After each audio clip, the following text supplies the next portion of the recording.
Joining me now for more on this and the rest of the day's news is National Senator Matt Canavan. Senator, it's nice to catch up with you. Thanks so much for joining me. Firstly, what is your reaction to today's interest rates decision? Well, look, it's disappointing for Australian families. They've been doing it tough now for the last 3 years under this Labor government. Living standards have never dropped this fast. And a big part of the reasons is the very high interest rates we've seen over the past 3 years. And that's adding to someone with the average home loan. It's adding about $12,000 a year to their home loan repayments. That's a lot of money. So I think Australian families were expecting this relief.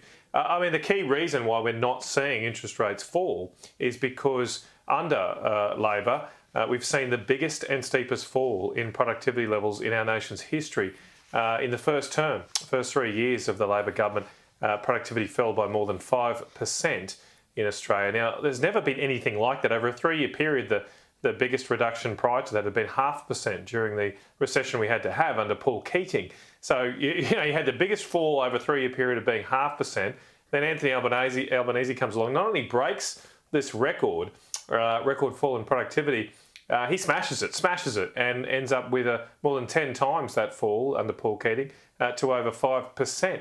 That's why interest rates are a lot higher than they need to be, because if we're not producing as much as we used to, which we're not, that means there's too much money out there chasing too few goods. And the Reserve Bank, therefore, has to keep interest rates higher for longer than they otherwise would be. Now, finally, you see Jim Chalmers is convening a productivity roundtable. He didn't invite the Productivity Commission to his Jobs and Skills Summit 3 years ago.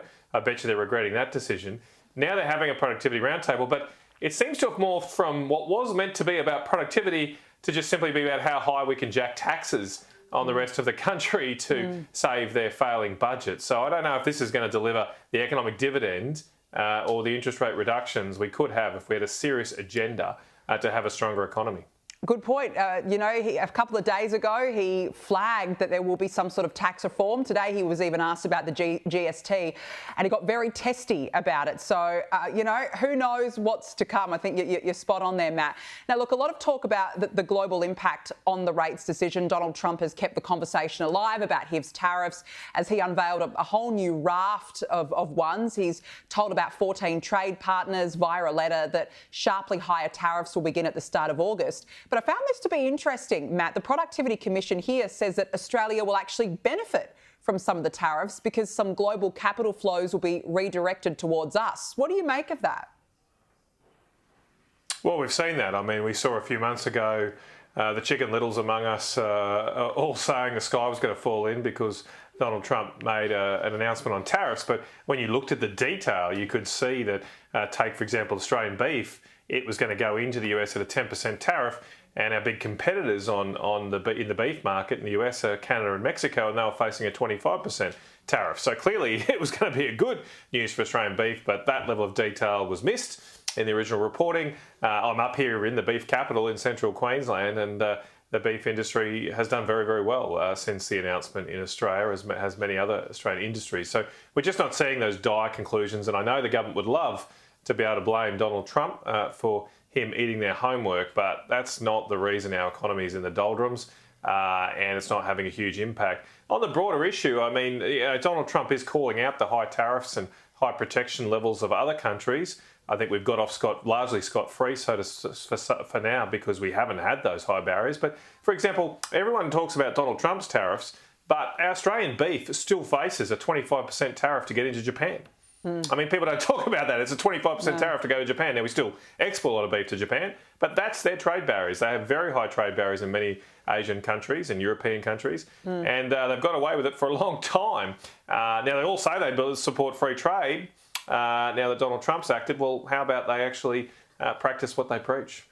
Yeah, absolutely. You're not wrong. Nobody speaks about that beef. You're right. Now, look, I was shocked when I read this morning, Matt. More than $1.5 million of our money was spent sending at least 75 public servants to a UN climate change summit in Azerbaijan last year.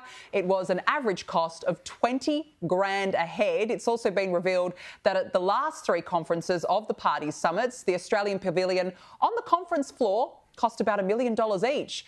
You'd think it's a joke, Matt, but no, it's not. That's how much we're spending of taxpayers' money to go look at climate change when we can't even keep the lights on in our own backyard? How the hell can you spend 20 grand a head on well, the conference only goes for a few days. Well, most of the delegates are surely only there for a few days. How do you spend $20,000 per person? I mean, I'd go on a pretty good European holiday for $20,000. I think we all would. But I'm not asking for that. I don't think the taxpayers should be funding that. And I don't think they should be funding this rubbish, because the other question to ask here is, what have they got? What have they delivered for this enormous spending? The whole time we've been going to these climate conferences, guess what? Carbon emissions continue to go up. In fact, since the Glasgow climate conference, where the world apparently signed up to net zero emissions, coal mining in China, India, Indonesia and Mongolia has increased by 1.2 billion tonnes a year. That's the increase. Wow. We only produce in Australia every year 450 million tonnes. So nearly 3 times that amount has been the increase in those countries. So it's all been for naught, and maybe some of these officials have had a wonderful European or other, wherever they go these days, holiday at the taxpayers' dime. And keep in mind, this is just the very thin edge of the wedge. The Labor Party now wants to host the whole shebang. They want to host the climate change conference here in Australia next year. That Glasgow conference I just mentioned, that cost UK taxpayers $500 million Australian. And so that's about what the bill will be up for. This could be Voice 2.0.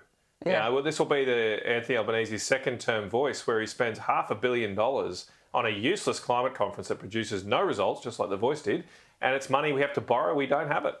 No, exactly. I mean, it just baffles the mind that they want to hold it here in Australia. What an absolute waste of money. Before we let you go, the Prime Minister today has confirmed that he will visit China this weekend. 4 meetings with China, Matt, none with the US. Why is the Prime Minister so at ease with China? Well, I think people will probably draw their own conclusions there. I think the problem is that the Prime Minister, as he said once, is he's in politics to fight Tories.